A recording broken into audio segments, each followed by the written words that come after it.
And welcome back. I hope आप लोगों की पढ़ाई अच्छी चली होगी। तो आज हम बात करने वाले हैं आरओ समीक्षा अधिकारी पर। कृषि से संबंधित जो टॉपिक है उसके बारे में बात करने वाले हैं कि उसमें आपको कहाँ से क्या पढ़ना है और कितना पढ़ना है। साथ ही हम जनगणना पे भी बात करेंगे। तो आपको पता होगा कि अभी 24 तारीख तक फॉर्म भरा जाएगा। उसके बाद आपका 5 तक एग्जाम का डेट आया है जो वायरल नोट में है कि 11 तक होगा, तो उसमें आपका बताया गया है। तो उसी के हिसाब से तैयारी को अच्छे करिए और आई होप चल रहा होगा। तो अब लापरवाही का कोई गुंजाइश मत रखिए क्योंकि आरओपी से साथ में आपका लगा हुआ है। अब हम बात करते हैं कि आप लोग जो आपका कृषि वाला पार्ट है उसके लिए आप क्या करें।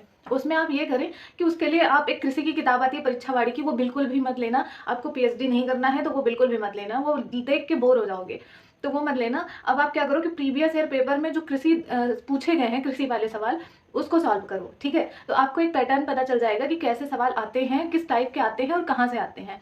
उसके बाद जब आप ज्योग्राफी पढ़ते हैं तो आपकी जो ज्योग्राफी पूर्वालोकन वाली किताब है ना, ये इस तरह से, ये वाली, ठीक है। इसमें आपको 13 से लेकर के 23 तक, कृषि से लेकर के पशुपालन तक जो भी टॉपिक दिए वो आपको अच्छे से कवर करना है।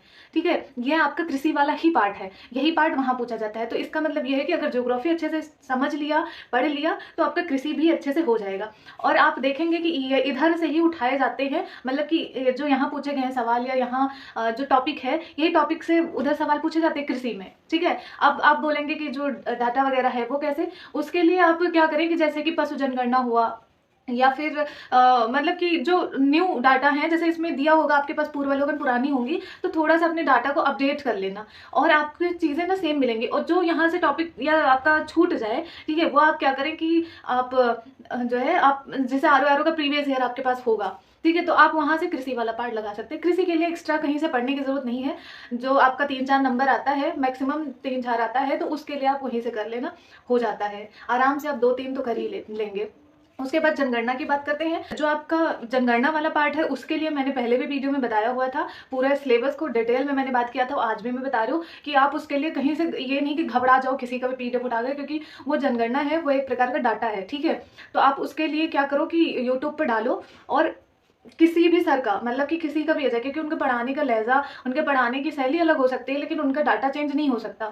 तो जिनको आप पर टेस्ट, मतलब आप ट्रस्ट जिस पे बना पाओ, 3-4 लोगों का एक वीडियो पर देख के तुरंत ट्रस्ट मत बनाना। अगर नहीं जानते किसी टीचर को तो 3-4 वीडियो देखना थोड़ा सा आगे करके, और आपको समझ में आ जाएगा कि इनका पढ़ने लायक है कि नहीं। तो वहां से उठा लेना और उस पर यूट्यूब पर डालना कि जो है आप अपनी ये वाली सेंसर डाल देना। ठीक है, अभी आप कमेंट करके बताओ कि अभी कौन से सेंसर से हम अच्छा जा रहा है। ठीक, तो आप बताना कमेंट में। तो आप वो वाले सेंसर्स का वहाँ यूट्यूब पर डालना और वहाँ आपको पढ़ाए हुए होंगे तो आराम से हो जाएगा। उसके बाद प्रीवियस ईयर क्वेश्चन लगा लेना। इसके लिए ज़्यादा घबराओ मत, बस जीएस पे ध्यान दो। जीएस मतलब कि हिस्ट्री, पॉलिटिक्स, ज्योग्राफी, इन्वायरमेंट और साइंस पे अच्छे से ध्यान दो और हिंदी पर दो। ये सब आपका हो जाएगा तैयार। ठीक है, तो आई होप आप समझ गए होंगे। तो फिर हम नेक्स्ट टॉपिक में मिलते हैं जो करंट अफेयर के रहने वाले। तब तक के लिए राधे कृष्णा।